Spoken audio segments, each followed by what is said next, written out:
Brothers and sisters of Jamaica, I greet you with the fire of the ancestors burning in my chest and the red dust of Burkina Faso still on my boots. I come not as a head of state speaking to a foreign people, but as a son of Africa reaching out to his kin across the sea. I come as a revolutionary brother who recognizes in your struggles the reflections of our own. I come to honor your pain, salute your courage, and share in your enduring vision of freedom, from Ouagadougou to Kingston. From the Sahel winds to the tropical breeze of the Caribbean, we are bound by the same ancestral drumbeat. We are the children of ancient civilizations disrupted by conquest, torn by slavery, and tested by imperial deception. Yet we are also the descendants of those who never bowed, the Maroons who defied empire, the Burkinabe who rose with Sankara, the freedom fighters whose spirits still roam our hills, mountains, and deserts. Our story is not one of defeat, it is one of unbroken resistance. Jamaica, you are not small. You are mighty in memory, in rhythm, in soul. You are the flame that has kept burning in the night of oppression. You are the defiance of Queen Nanny, the vision of Marcus Garvey, the revolution of sound that came from Peter Tosh and Bob Marley. Your island is not isolated, it is a beacon, a fortress of the African spirit in the Atlantic. When I listen to Bob Marley, I do not hear entertainment, I hear sacred instruction. Emancipate yourselves from mental slavery. None but ourselves can free our minds. These words echo in every occupied corner of our continent. For while the chains of iron were broken long ago, the chains of the mind still hold many of us hostage. They come not with soldiers, but with debt. They come not with whips, but with NGOs. They do not enforce submission through colonial laws, but through economic blackmail, cultural domination, and the silencing of truth. Africa knows this well. In Burkina Faso, we buried Thomas Sankara, a son of the soil who dared to dream aloud. He spoke of self-reliance, dignity, and anti-imperialism. For that, they killed him.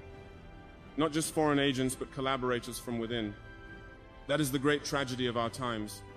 That betrayal too often wears a familiar face. Yet the flame he lit has not died. It has moved from village to village, heart to heart, until once again, the people have stood and said, enough. We are reclaiming our voice, our resources, our futures. And in doing so, we recognize the same spirit in you, Jamaica. Jamaica, your story is Africa's story. Your Maroons are our freedom fighters. Your sugar fields mirror our cotton plantations. Your stolen children found themselves on ships whose sails were soaked in blood. And yet you built music from suffering, wisdom from wounds, and solidarity from struggle.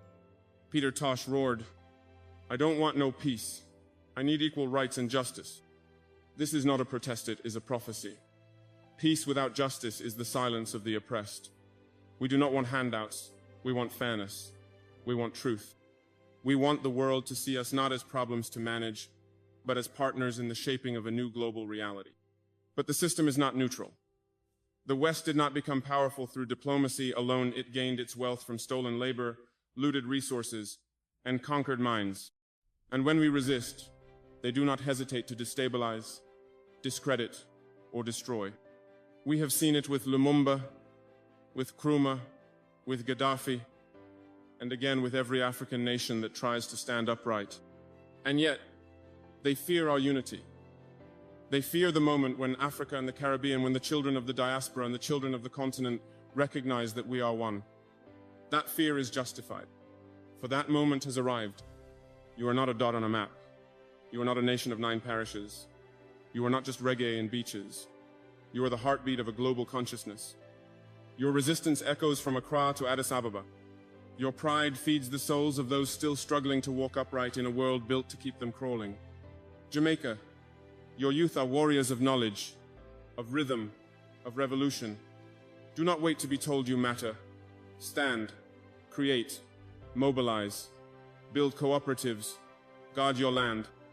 Teach your children the stories not found in colonial textbooks. Let them know their lineage is not one of shame, but of unmatched strength. To the elders, we thank you. Your memory is sacred. You who remember when resistance had a cost, when black skin was a target, when black thought was a threat, you are the living libraries of our struggle. Your wisdom is our blueprint. Tell us the names they tried to erase. Sing the songs they feared. Carry the flames they tried to extinguish. To the leaders I offer a challenge. Be not middlemen for empire. Be not brokers of foreign interest. Be servants of the people. Build economies that feed your people, not your bank accounts. Reject policies that silence the poor to please the powerful. Know that history will remember, and it will judge. To the artists, the poets, the musicians be prophets. Do not let your art be tamed by the market.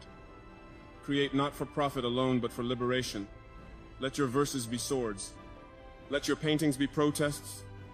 Let your lyrics carry the rage, the joy, the dreams of the people.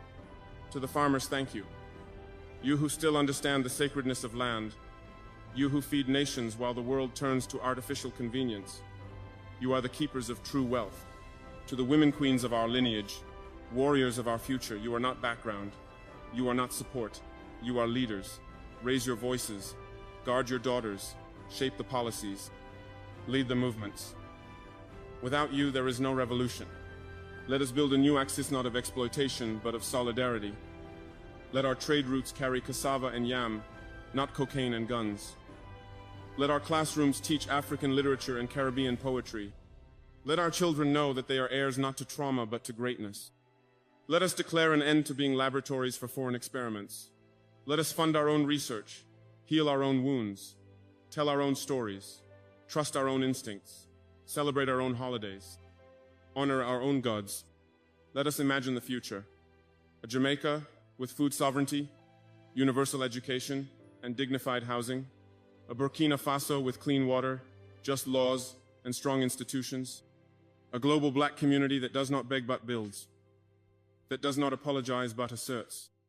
Let this be our mission, not nostalgia, but forward motion. Not despair, but defiance. Not revenge, but reconstruction. The drums have never stopped. The ancestors are watching. The youth are rising. The soil is still rich. The dream is still alive. One Africa, one Caribbean, one struggle, one destiny. Thank you.